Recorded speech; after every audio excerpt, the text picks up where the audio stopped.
নমস্কাৰ, মই পংকজে আপোনালোক সকলোকে পুনৰবাৰ মোৰ ইউটিউব চেনেল তথা ফেচবুক পেজ পংকজ লিংকাল আন্তৰিকতাৰে স্বাগতম জনাই লৈ আনিছোঁ এই মুহূৰ্তত এক খুব ভয়ংকৰ পথ দুৰ্ঘটনাৰ খবৰ। যি ভয়ংকৰ পথ দুৰ্ঘটনাত দুগৰাকীকৈ দৰা পক্ষৰ লোক নিহত হ'বলগীয়া হৈছে। আনহাতে এই পথ দুৰ্ঘটনাত দৰাৰ ভায়েক নিহত হ'বলগীয়া হৈছে। এই ভয়ংকৰ পথ দুৰ্ঘটনা সংঘটিত হৈছে গোৱালপাৰা জিলাৰ আগিয়াৰকী থানাৰ অন্তৰ্গত বুধিপাৰাত ১৭ নম্বৰ ৰাষ্ট্ৰীয় ঘাইপথত আজি পুৱতি নিশা সংঘটিত হয় এই ভয়ংকৰ পথ দুৰ্ঘটনাটি। আৰু এখন তীব্ৰ বেগী ট্ৰাকে বিবাহ যাত্ৰী বাছ আৰু মেজিক গাড়ীক খুন্দিয়াৰ পৰিপ্ৰেক্ষিততে সংঘটিত হোৱা এই ভয়ংকৰ পথ দুৰ্ঘটনাত দৰা বিষ্ণু দাসৰ ককায়েক নৰেশ দাস আৰু মামা ৰবি দাস নিহত হ'বলগীয়া হৈছে।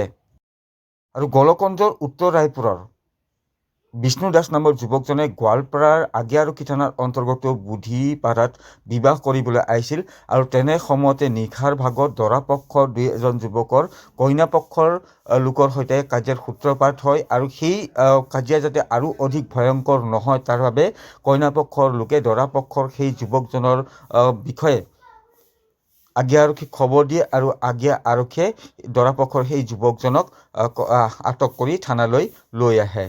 ইয়াৰ পিছতে পৰিস্থিতি অধিক ভয়াৱহ হোৱাৰ পৰা ৰক্ষা পৰে আৰু তাৰ পিছত বিবাহ নিশাৰ ভাগত সুন্দৰভাৱে সুকলমে অনুষ্ঠিত হয়।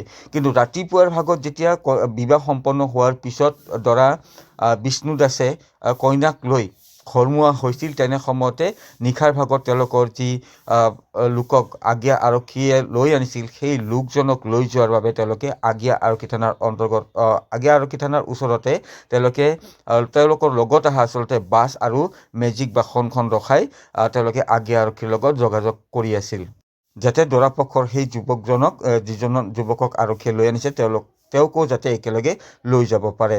আৰু তেনে সময়তে তেওঁলোকে আগিয়া আৰক্ষী থানাৰ অন্তৰ্গত বুধিপাৰা ১৭ নম্বৰ ৰাষ্ট্ৰীয় ঘাইপথতে তেওঁলোকৰ লগত অহা বাছ আৰু মেজিক বাহনখন ৰৱাই থৈ যিজন যুৱকক আটক কৰিছিল সেই যুৱকজনক লৈ যোৱাৰ বাবে তেওঁলোকে অপেক্ষা কৰি আছিল। আৰু তেনে সময়তে তীব্ৰ বেগী এখন ট্ৰাকে প্ৰথমতে বাছখনক খুন্দা মাৰে আৰু তাৰপিছতে সেই বাছখনে গৈ মেজিকখনক খুন্দা মাৰে। ইয়াৰ ফলত দুজনকৈ লোক নিহত হয়। দৰা বিষ্ণু দাসৰ দাদা নৰেশ দাস আৰু মামা ৰবি দাস এই ভয়ংকৰ পথ দুৰ্ঘটনাত নিহত হৈছে বুলি জানিব পৰা গৈছে আৰু লগে লগে কেইবাজনৰ লোক গুৰুতৰভাৱে আঘাতপ্ৰাপ্ত হৈছে।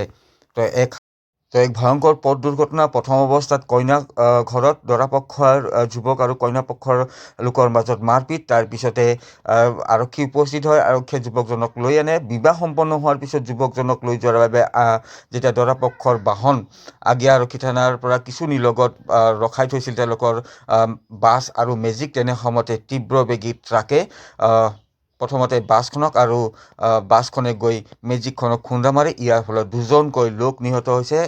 এজন হৈছে দৰাৰ দাদা নৰেশ দাস আৰু আনজন মামা ৰবি দাস। মন্তব্য আছে সেয়া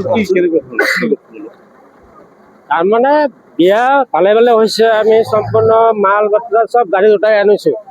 আনাৰ পিছত মানে কিবা কেঁচাল হ'বও পাৰে, বিয়া শাদীত কিবা বহুত কেঁচাল হয়, কিন্তু পুলিচ ইনফৰ্ম কৰিব নাপায় মাইকী মানুহৰ ঘৰত থাকি এইটো কিন্তু নাপায়।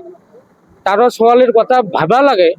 সিহঁতে যে যেনেকুৱা টাইপত মানে কেছটো কৰিছে বহুত বেয়া কৰিছে।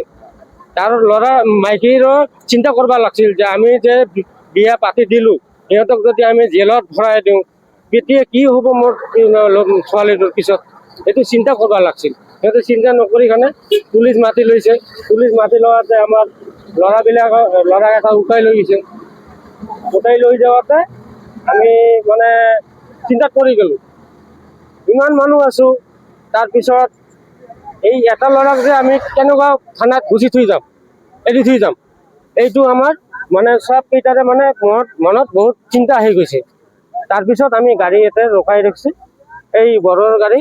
সি আগত মানে গৈছে আৰু কিছুদিন মানে গৈছে, সি তাক মানে মাতি মানে ফোন কৰি লৈ আনিছোঁ। লৈ অনাৰ পিছত সিহঁতক থানাত পঠাই দিছোঁ যে তাক এৰি লৈ আমি একেলগতে যাওঁ। তাৰপিছত ইয়াতে ৰখি আছোঁ।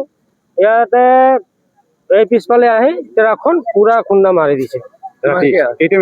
এই 4টা একদম ৰাতিপুৱা 4:30 বজাত। কেইজন মৰিছে এতিয়া ক'ব নোৱাৰো।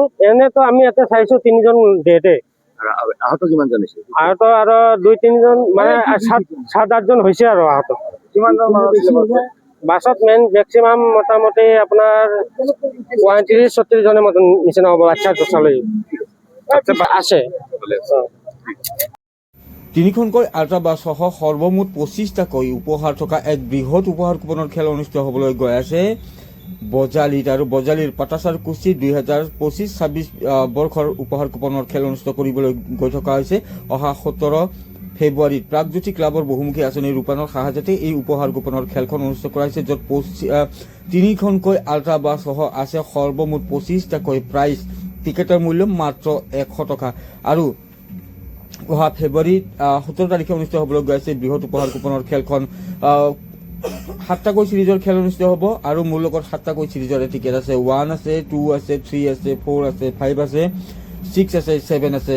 তো 7টাকৈ চিৰিজৰ টিকেট মোৰ লগত আপোনালোকে পাব আৰু 7টা চিৰিজৰে খেল অনুষ্ঠিত হ'বলৈ গৈ আছে। টিকেটৰ মূল্য মাত্ৰ 100 টকা। টিকেট লাগিলে এতিয়াই স্ক্ৰীণত নাম্বাৰটো দিয়া হৈছে, মোৰ নাম্বাৰ হয়। এই নাম্বাৰটোত আপোনালোকে মোক হোৱাটছএপত মেছেজ দিয়ক, কেইখন টিকেট লাগে সেই সংখ্যাটো লিখি মোক হোৱাটছএপত মেছেজ দি দিয়ক। আপোনালোকে স্ক্ৰীণত দেখি আছে কুপনৰ পুৰস্কাৰ ৰখা হৈছে 3খনকৈ আল্ট্ৰা বাছসহ 15টাকৈ পুৰস্কাৰ আৰু বুকৰ প্ৰাইজ ৰখা হৈছে 10টাকৈ, য'ত বাহন ৰখা হৈছে 4চকীয়া 2চকীয়া বাহনসমূহ ৰখা হৈছে। স্ক্ৰীণত আপোনালোকে দেখি আছে। তো পলম নকৰিব। আৰু এয়া আছিলে 2024 বৰ্ষৰ বাবে তেওঁলোকে যি উপহাৰ কুপনৰ খেলখন অনুষ্ঠিত কৰিছিল তাৰ পুৰস্কাৰ বিজেতাসকলৰ ফটোসমূহ দি দিয়া হৈছে।